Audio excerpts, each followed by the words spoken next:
ئەوەتەی کۆچەیە کۆجەکەم، ئەوەتەی گڕ هەیە ئەسووتێم، ئەوەتەی ئاو هەیە ئەخنچێم، ئەوەتەی تیخ هەیە قوربانیم، ئەوەتەی خاک هەیە بێ خاکم، ئەوەتەی شاخ هەیە من تلۆرە بمەوە و ئەوەتەی دار هەیە لێ ئەدرێم، من لە پێش موساوە ئاوارم، پێش مەسیح من خاچم، پێش قورەیش من زیngە بە چاڵ و پێش کسێن من سەری بڕاوم.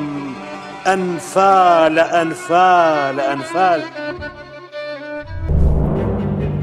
ئەنفال برینێکی ساڕێژنەبووی گەلی کورد. ئەمڕۆ 34 ساڵ تێپەڕ دەبێت بەسەر گەورەترین و دڕندانەترین هەوڵی حزبی بەعس و دەسەڵاتەکەی بۆ قڕکردن و سڕینەوەی نازنامەی کورد. حزبی بەعس وای لە دنیای دەرەوە وڵاتە عەرەبی و ئیسلامیەکان گەیاندەبوو کە کورد مسلمان نین و سەر و ماڵیان حەڵاڵە. دوای ڕێخۆشکردن بۆ تاوانەکەی لە ژێرناوی سوورەتێکی قورئاندا بە ناوی ئەنفال لە مانگی ئازاری ساڵی 1970 ئەنجومەنی سەرکردایەتی بەناو شۆرشی عێراق بڕیاری 160 بۆ دەستپێکردنی شاڵاوەکانی ئەنفال دەرکرد.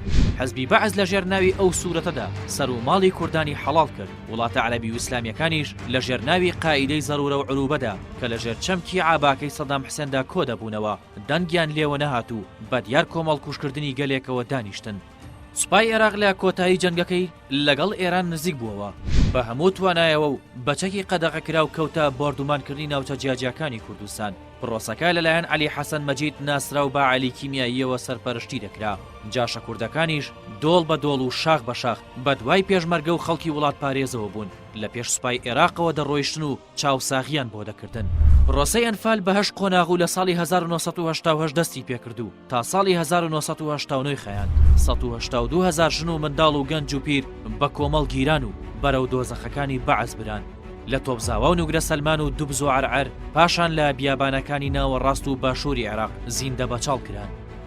حزبی بەعس بەوەش دەمارگیری و ڕقی بەرامبەر کوردان کۆتایی نەهات. بە هەر شوێنێکدا دەڕۆیشت وێرانەیەکی دوای خۆی بەجێ دەهێشت. زیاتر لە 4,000 گوند و شارۆچکەی باشووری کوردستان هەزاران مزگەوت و خوێنگا تەختی زەوی کران. قۆناغەکانی ئەنفال بەر لە ئەنفال چەندین شێوازی دیکە بەکار هاتبوو بۆ پاکتاوکردنی کوردان و سڕینەوەی ناوی کورد لە مێژوودا. بەڵام لە ساڵانی هەشتاکاندا دڕندەی و ستەمی داگیرکەرانی کورد گەیشتە لووتکە. لە بەیانیەکی زووی هاوینی ساڵی 1970دا دەستکرا بە وێرانکردنی دێهاتەکان و سووتاندنی زەویە کشتتوکاڵیەکانی دەڤەری بارزان و دەستگیرکردنی پیا و گەنجەکان. لە ئەنفالی بارزانیەکاندا 8,000 بارزانی بێسەر و شوێن کران. لێرەوە ڕژێمی بەعس شاڵاوێکی گەورەی دەست پێ کرد بۆ لە ناوبردن و قڕکردنی کورد. ئەنفالی یەک لە 22 شوباتی ساڵی 1970دا بە سەرپەرشتی سوڵتان هاشم وەزیری بەرگری ئەو کاتی عێراق دەستی پێکردو تا 18 ئازار بەردەوام بوو. سەرجەم گوندەکانی دۆڵی جافایەتی وێران کران. ئەنفالی دوو لە 14 ئازاری هەمان ساڵدا دەستی پێکرد و تا 22 ئازاری خایەن. ئەم قۆناغە ناوچەی قەرداغی گرتەوە. سەرەتای هێرشەکە با کیمیا بارانکردنی چەند گوندێک دەستی پێکرد. لەم هەڵمەتەدا نزیکەی 8,000 کەس دەستگیر کران و بەسەر زیندانەکانی تۆبزاوە و نوگرە سەلماندا دابەش کران و بێسەر و شوێن کران. ئەنفالی سێ گەورەترین و بەرفراوانترین قۆناغەکانی ئەنفال بوو. لە سیوەکی ئازار دەستی پێکرد. ناوچەکانی دووبەز قادرکەرەم و کەلار و کفری و چەمچەماڵ و تیلەکۆ و پێباز و سەنگا و تەکیا بەشێک لە ناوچەکانی ئاخجەلەری گرتەوە. لە 14 نیساندا 4 شارۆچکە پێکەوە خاپور کران. نزیکەی 20,000 کەس ڕەوانەی سەربازگەی قۆرەتوو کران. زۆرترین ئەنفالکراوەکان لە گوندەکانی ملەسوورە و کوڵەجۆی حاجی حەمەجان بوون. لەبەر زۆری و بەسۆیی تاوانەکانی ئەو ڕۆژە هەموو ساڵێک ئەم یادە لە 14 نیساندا دەکرێتەوە.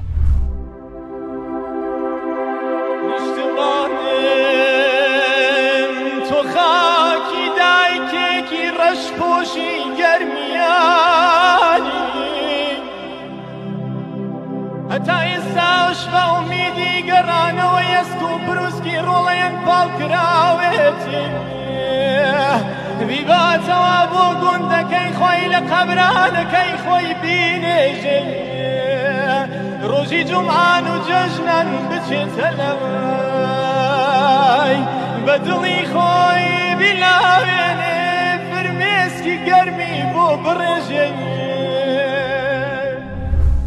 ئەگەر ڕاپەڕینی خەڵکی چەمچەماڵ نەبووایە ڕۆژی 11 نیسان ژمارەیەکی زۆر زیاتر بێسەر و شوێن دەکران لەم ڕۆژەدا کاتێک کاروانی ئەنفالکراوان بە شارەکەدا دەبران خەڵک ڕاپەڕین و بەرەیان بە کاروانەکە گرت و 6,000 کەسیان لە مردن ڕزگار کرد بۆ زیندومانەوەی یادی قوربانیانی ئەم تاوانە لە چەمچەماڵ مۆنۆمنتی ئەنفال دروست کراوە و ئەو ڕووفاتانەی دەهێنرێنەوە لەوێ بە خاک دەست پێدرێن مۆنۆمنتەکە لە ئێستادا 3 مۆزەخانەی تێدایە کە چیرۆکی ئەو تاوانە بێبەزەیە دەگێڕێتەوە ئەنفالی 4 18 نیسان تا 20 نیسان بەردەوام بوو ناوچەکانی نێوان هەولێر و کەرکووکی گرتەوە کە دەکاتە ناوچەکانی ئاغجەلەر تەختەق و چەند گوندێکی گەورەی وەک گۆبتەپە و عەسکەر لەم قۆناغەدا گوندی گۆبتەپە کیمیاباران کرا و 300 کەس بوونە قوربانی بۆردومانەکە لە 15 ئایار تا 26 ئاب قۆناغەکانی 5 و 6 و 7 جێبەجێ کران ناوچەکانی شەقڵاوە و ڕەواندوزی گرتەوە زۆربەی ناوچەکان بەچەکی کیمیایی بۆردومان کران سەدان گوند خاپور کران دوایین قۆناغی ئەنفال لە 25 ئاب لە ناوچەی بادینان ئەنجامدرا زاخۆ و ئامێدی و شێخان و ئاکرەی گرتەوە حەزبی بەعەز لە پاڵچەکی کیمیاییدا بۆمبی هێشووی قەدەغکراویشی بەکارهێنا لەم قۆناغەدا گرتن و گول لە بارانکردنی هاوڵاتیان لە یەک کاتا بوو ئەوانەی دەگیران هەر لە هەمان شوێنی خۆیان گول لە باران دەکران تاوانباری سەرەکی هەموو کۆمەڵکوژیانە سەدام حوسێن بوو پاشان عەلی حەسەن مەجید دوای ئەمانیش ئەو جاش و مستەشارانە بوون کە پێش زیلەکانی بەعس دەکەوتن و ئاگریان لە ماڵی قوربانیان بەردەدا لە دوای ڕووخانی بەعس و دەزگیرکردنی سەدام حوسێن لەگەڵ دار و دەستەکەی خرانە قەفەزی دادگایی و لەسەر تاوانەکانیان سزا دران عەلی کیمیایی لە سێدارە درا و پەتەکەی ملی بە دیاری پێشکەشی مۆنۆمنتی هەڵەبجە کرا دوای 31 ساڵ لە دەسەڵاتداری کوردی باشووری کوردستان لە کۆی 1970 ئەنفالکراوی دەستڕژێمی بەعسی عێراق تەنها ڕووفاتی 3737 ئەنفالکراویان گەڕاندوتەوە زێری خۆیان بەو پێش نزیکەی 179,000 ڕووفات لە بیابانەکاندا ماون کە بدۆزرێنەوە و بگەڕێنرێنەوە 14 نیسانی 2008 پەرلەمانی عێراق تاوانی ئەنفالی بە جینۆساید ناسان بەڵام هێشتا لەلایەن کۆمەڵگای نێودەوڵەتیەوە بە جینۆساید نەناسێنراوە دوای 31 ساڵ حکومڕانی کوردی هێشتا ئەنفال لە سەرەتایدایە ڕووفاتی قوربانیان هێشتا لە ژێر خۆڵی بیابانەکاندایە تاوانبارانی ئەنفال لەلایەن دەسەڵاتەوە پارێزراون و پلەی حەزبی باڵایان پێدراوە بە جینۆساید ناساندنی ئەنفال هێشتا لە خاڵی دەستپێکدایە داواکاریەکانیش بۆ بە سزاگەیاندنی تاوانبارانی ئەنفال بەردەوامی هەیە